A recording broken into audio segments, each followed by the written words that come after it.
1991, Saddam Hussein had a choice. He had invaded Kuwait and the Americans were leading a build-up of forces in Saudi Arabia to retake Kuwait.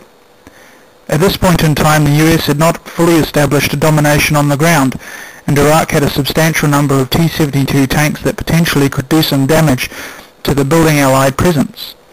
Saddam had three possible actions. He could attack the Allied forces before they could attack him, withdraw into Iraq and defuse the standoff and avoid conflict, or to stay in place and wait for the Allied forces to become strong enough to stage an attack.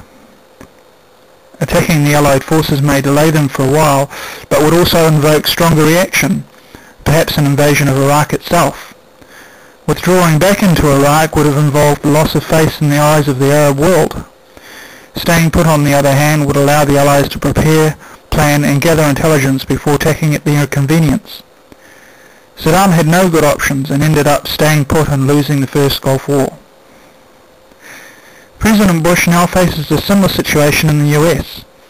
The tide has turned against him, with the Democrats now controlling both the House and the Senate after the election landslide, primarily motivated by the total failure to bring peace, stability or security to Iraq. The Iraq Study Group report, whose members were both Democrat and Republican, say that there is no magic formula to solve the problems of Iraq, and that no one can guarantee that any course of action in Iraq at this point will stop sectarian warfare, growing violence or a slide towards chaos. If current trends continue, the potential consequences are severe. There are broadly three possible strategies. The first is to do more of the same, no new troops and no reduction in troops. The second strategy is a temporary surge in troop levels. The final strategy is to pull out of Iraq slowly while training the Iraqi security forces to maintain security themselves.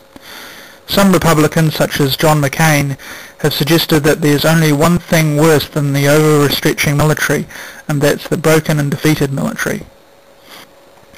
It is unclear how a temporary surge in troop levels will promote political progress or improve security. Recent Iraqi polls clearly show that the initial support the US had long since evaporated, along with any hope of peace while the US remains as occupiers. The more of the same strategy is generally accepted as a bad plan, primarily from the fact that it hasn't worked. Estimates of the number of dead range from 200,000 to 600,000, with thousands dying each month. So we finally get to the President's decision. He must choose between a set of options that, just like Saddam's decision, has no good options. Not only no good options for Iraq, but no good options for him. If he supports a troop surge, he will commit political suicide by delivering the Democrats the next presidential election, assuming he hasn't already done so. Keeping troop levels the same is in many ways worse, and could also deliver the election to the Democrats. If he decreases troop levels and accepts an exit strategy, he will be seen as having failed. This will undermine core Republican support.